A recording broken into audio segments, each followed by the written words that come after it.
Hi, by way of introduction, I am Sanatya Singh. I appreciate the opportunity to present my financial analysis on the dollar tree.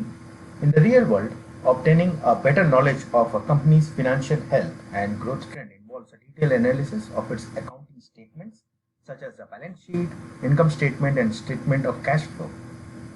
In today's agenda, we are going to analyze the financial health of the dollar tree by horizontal analysis and vertical analysis. We'll also see some performance and trends based on liquidity ratios, solvency ratios, and profitability ratios. Horizontal analysis. In a nutshell, it is a method which allows comparing various reporting periods with a base selected year as comparison point.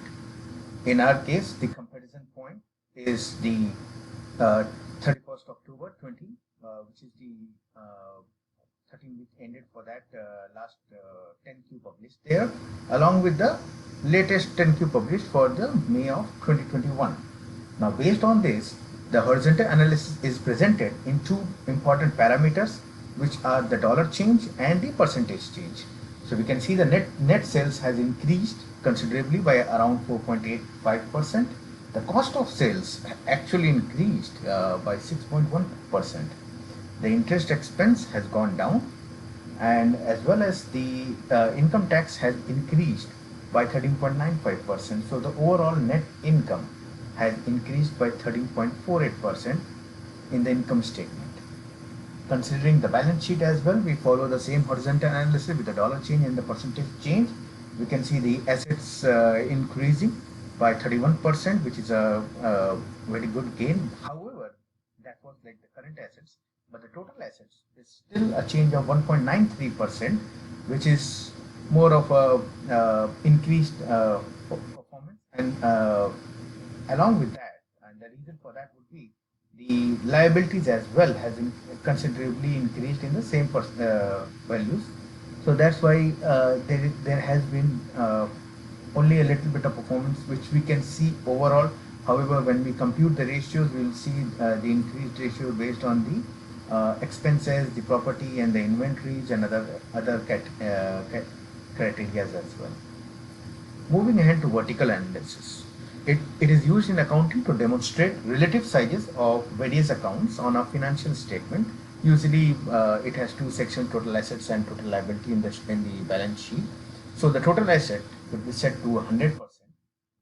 Let's say in this case, the net sales has been set as 100%. So all the other parameters have been marked as a percentage of the net sales, so that it is easier to compare in comparison with one vertical point, and also along with that two different periods as well.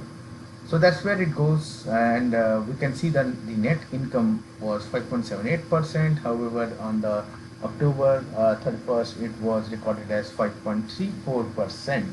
That definitely indicates a growth there. Uh, more the revenue, more the income taxes. That's how the income tax provision has been computed there. The operating income as well increased a little bit, which is 8% compared to 7.54%.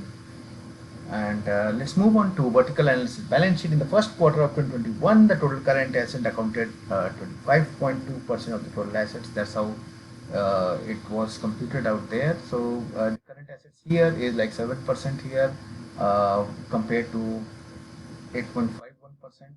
Now the total asset in this case was computed to be 100%. So all the numbers are accordingly planned to and in percentage according to this. Similarly, the liabilities is the total liability current is of 64.79% of the overall total liabilities and shareholder equity. The equities have increased by almost 2%, 1.5% here in compared to the 31st October 2020. Moving ahead, the performance ratios. The performance in the quick ratio has gone up, which is a good sign. The current ratio has gone up, which is a good sign. The inventory turnover as well has gone up, which is definitely a good sign for from the performance perspective. Now, the quick ratio is usually the conservative because it reduces the inventory from the current assets. The inventory has shown a considerable change. but not a similar growth trend as quick and others. Let's moving on to solvency ratio. The debt to equity ratio has reduced. So company has paid off. I think so. Company has paid off a lot of debts and it has reduced its debt. Now, a company with a positive net worth and a reasonable debt load is actually said to be solvent. So, in this case, the solvency for the company has increased, uh, and the debt to ratio decrease, and the ratio less than one is actually a good sign. But in compared to the debt to asset, and it has reduced as well. The interest coverage ratio on the interest earned has marginally increased, showing a good performance over the period of COVID-19. The sales have been very high during the Easter and other festival times.